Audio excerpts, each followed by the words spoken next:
नमस्कार मेरे दोस्तों, बहनों और भाइयों। मैं आपके माध्यम से सभी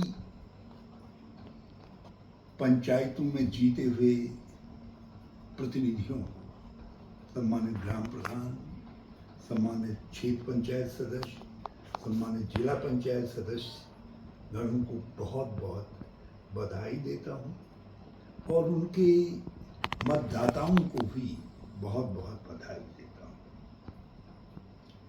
मेरे लिए पंचायती राज का अर्थ है ग्रामीण अर्थव्यवस्था का उद्भव, उसको ऊपर उठाना। क्योंकि जितना माइक्रो लेवल पर एक प्रधान काम कर सकते हैं, एक जिला पंचायत के सदस्य काम कर सकते हैं, या प्रमुख साहिबान या जिला पंचायत के अध्यक्ष काम कर सकते हैं, वो काम माननीय विधायक और सांसद से संभव नहीं।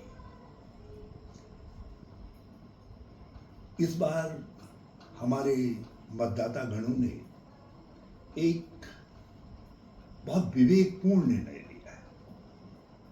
ये चुनाव केवल मतदाता के उत्साह के लिए नहीं जाना जाएगा। आप लोकसभा के कंपैरिजन में देख लीजिए तो पंचायतों में वोट का प्रतिशत बहुत अधिक है, तो उत्साह तो अपनी जगह पर है और विशेष तौर पर हमारे जो बहनों का उत्साह है वो भी अपनी जगह पर है। मगर ये तीन बातों के लिए जाना जाएगा विशेष तौर पर। पहला, इसमें युवा बहुत जीत करके आए हैं। अकेले ऐसा नहीं है कि पुरुष ही आए हैं, लड़कियां भी हमारी जीत करके आई हैं। हमारे तौलदार ब्लॉक की एक बेटी है कंचन, 21 वर्ष की आई है, नकोट गांव की। वो जीत करके आई है, एक नई आकांक्षा के साथ पढ़ी लिखी लड़की है। उसी तरीके से हमारे बाबू विकास खंड की हमारी बेटी हैं, हुई गांव की, 22 वर्ष की आई है, साक्षी। और साक्षी बीटेक है और वो गांव को अपने रिवर्स पलायन का मॉडल बनाना चाहते हैं। सोच देखिए, मैं उत्साहित उनकी सोच। ऐसी बहुत सारी साक्षी और कंचन हैं, कोई बेटी के रूप में, कोई बहू के रूप में, अलग अलग स्तरों पर जीत करके आई है। ये दोनों तो प्रधान है, इसलिए मैंने इनका नाम लिया। दूसरी तरफ बहुत अनोखी लोग भी, आप अंदाज लगाइए, गुंजी है धारचूला के अंदर गांव, गुंजी गांव की प्रधान बनने के लिए बिमला गुंजाल जी, जो आईजी प्रिजन रही है और बहुत बड़े बड़े पदों को जिन्होंने राज्य सरकार में सुशोभित किया, एक आउटस्टैंडिंग ऑफिसर रही है, अब वो गुंजी की ग्राम प्रधान होंगे। हमारे कर्नल रावत एक आउटस्टैंडिंग सोल्जर, वो भी प्रधान बने हैं। ऐसे बहुत सारे हाईली रेटेड लोग भी इस बार ग्राम प्रधान बने हैं। मैं इसके लिए राजीव जी की सोच को प्रणाम करना चाहूँगा, जिन्होंने संविधान संशोधन के जरिए हमारी पंचायतों को बहुत सारे अख्तियार दे दिए और अब तो भारत सरकार से उन्होंने ये संभव बना दिया कि सीधे धन पंचायतों को आए और उसके वितरण की व्यवस्था भी खड़ी कर दी गई, केंद्र सरकार के भी और राज्य सरकार के स्तर पर। इसने जहां प्रधानों की जिम्मेदारी बढ़ा दी है तो उनके लिए काम करने के अवसर भी बढ़ा दिए। मैं 23 साल की उम्र में एक ब्लॉक का, विकेशन ब्लॉक का ब्लॉक प्रमुख हो गया था। मेरे जीवन को ढालने में, एक सामाजिक और विकास के कार्यकर्ता के रूप में मुझे खड़ा करने में, एक अनुभव देने में ब्लॉक प्रमुख के रूप में मेरे उस कार्यकाल का बहुत बड़ा महत्व था। और एक 23 वर्ष के नौजवान के रूप में मुझे भिकिया सेन के गांव गांव फांदने में एक बड़ा उत्साह महसूस होता था, लोगों की समस्याओं को जानने में उत्साह महसूस होता था। और साथ साथ कहीं भी कोई भी विकास संबंधी गोष्ठी होती थी तो उन गोष्ठियों में भाग लेकर के मैं ज्ञान अर्जित करने का काम करता था। मैं इसलिए इस बात का उल्लेख कर रहा हूं कि 2027 में विधानसभा के चुनाव होंगे। इनमें से कई लोग जो इस समय पंचायतों में आए हैं, निश्चित तौर पर दोनों राजनीतिक दलों के माध्यम से, कांग्रेस और भाजपा के, अपना भाग्य आजमाने का प्रयास करेंगे। अच्छी बात है। इससे राज्य की राजनीति में एक गतिशीलता आएगी। मैं वर्तमान विधानसभा से थोड़ा निराश हूँ, क्योंकि इसमें यहाँ हमारी ग्रामीण उत्तराखंड की समस्याओं की जानकारी और समाधान का थोड़ा अभाव दिखाई देता है। सरकार में भी वो अभाव दिखाई देता है। इसीलिए चारों तरफ एक निराशा का वातावरण है। दूसरा जिसने मुझे उत्साहित किया है वो है मेरी बहनों की सक्रिय भागीदारी। मतदान में ही भी भागीदारी है। मैं कल देख रहा था कि काउंटिंग हॉल्स में भी उनकी बहुत उमड़ घुमड़ करके आई है अपने पसंद के उम्मीदवार को जिताने और उसका स्वागत करने के लिए। कहीं देवरानी जिठानी जीत रही हैं अलग अलग पदों पर, तो कहीं जो है ससुर और बहू अलग अलग पदों पर लड़ रहे हैं, वो चुनाव जीत रहे हैं। तो जिस प्रकार से बहनों ने उत्साह लिया है पंचायती राज व्यवस्था में, ये उत्तराखंड के लिए बड़ा शुभ संदेश। आज उत्तराखंड नशे के आगोश में है, बहुत चिंताजनक स्थिति है। मैं शराबखोरी का विरोधी नहीं हूँ, आप शराब पीजिए, लेकिन मैं शराबी होने का विरोधी हूँ। और आज की जो पॉलिसी है उसने दूर दूर के गांवों में भी बड़ी संख्या में शराबी पैदा कर दी है। अब तो दूसरा सूखा नशा, सूंघने वाला नशा और कई प्रकार के नशे आ गए हैं जो हमारे गांव तक पहुंच गए हैं। एक माँ ही, एक बहन ही उस दर्द को महसूस कर सकती है कि यदि कोई शराबी हो या कोई नशेड़ी हो परिवार में, तो नशे के खिलाफ जंग में एक बहनें एक बहुत सार्थक रोल अदा कर सकती हैं।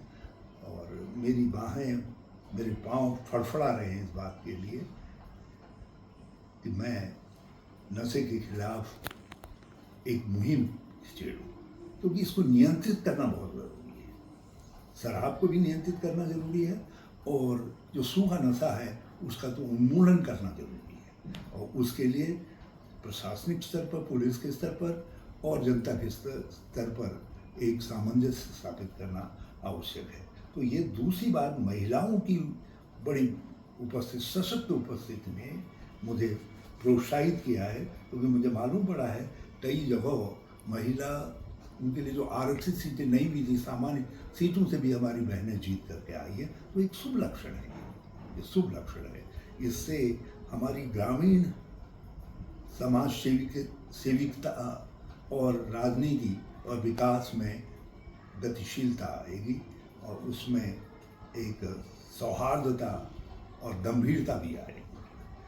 तीसरी बात जिससे मैं उत्साहित हूँ वो है लोगों ने इस बार अपने को देख करके, अपनी समस्याओं को देख करके, अपने सवालों को देख करके, महंगाई, बेरोजगारी, बढ़ता हुआ पलायन है, गांव गांव में जो बाघ लग गया, कहीं भालू लग गया है, बंदर हैं, सूअर हैं, फसलें उजाड़ रहे हैं, महिलाओं के ऊपर बढ़ते हुए अत्याचार, गरीब और अमीर के बीच की बढ़ती हुई खाई,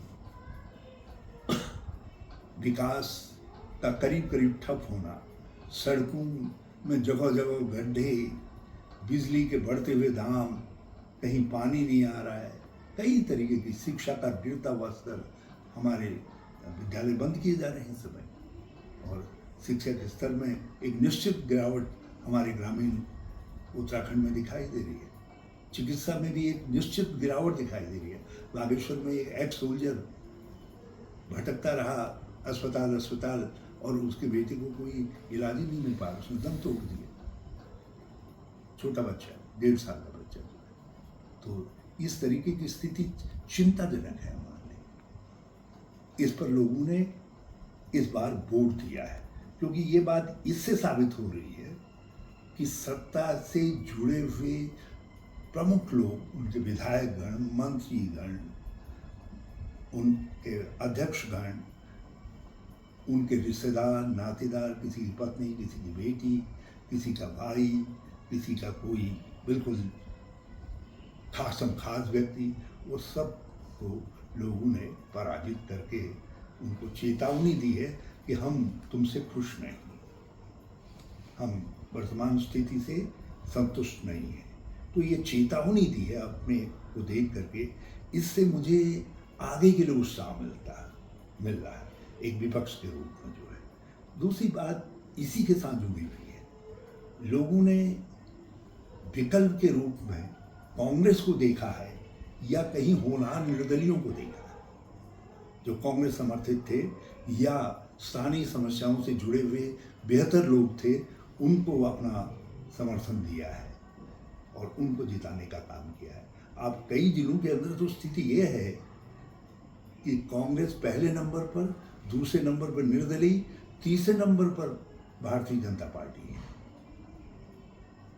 मुझे पूरा भरोसा है कि इस चुनाव के अंदर यदि झपटा मार जैसा हरिद्वार में किया गया, अपहरण करने का काम, पंचायती राज की मैंडेट था उसका अपहरण किया गया रावण के तरीके से, यदि वो काम नहीं हुआ तो निश्चित तौर पर मैं कह सकता हूँ कि हम जो विपक्ष हैं बहुत सारी अधिकांश जिला पंचायतें जीतेंगे, अधिकांश क्षेत्र पंचायत जीतेंगे, और प्रधान तो पहले ही जो है कांग्रेस और कांग्रेस समर्थित या कांग्रेस की विचारधारा रखने वाले लोग जो हैं जीत करके आए हैं।